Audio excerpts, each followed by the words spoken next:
Hi అండి. అమ్మని వస్తున్నాను అని ఊరించి సడన్ గా ఫోన్ చేసి రావట్లేదు అని చెప్పాను.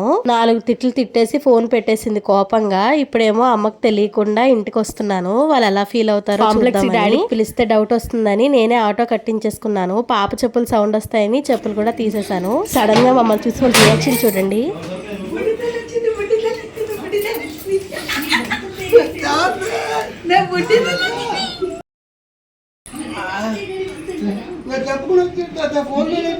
దొంగ తల్లి కూతురు ఎప్పుడు బంగారు తల్లేది. లంచ్ చేసేసి మా నాన్నమ్మ దగ్గరికి కూడా వెళ్ళాను.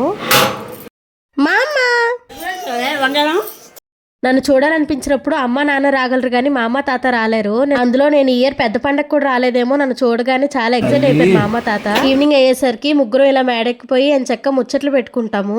పాప నలుగు కోసం మా డాడీ కమలాపుండి తొక్కల్ని ఎండబెట్టారు. Subscribe, bye.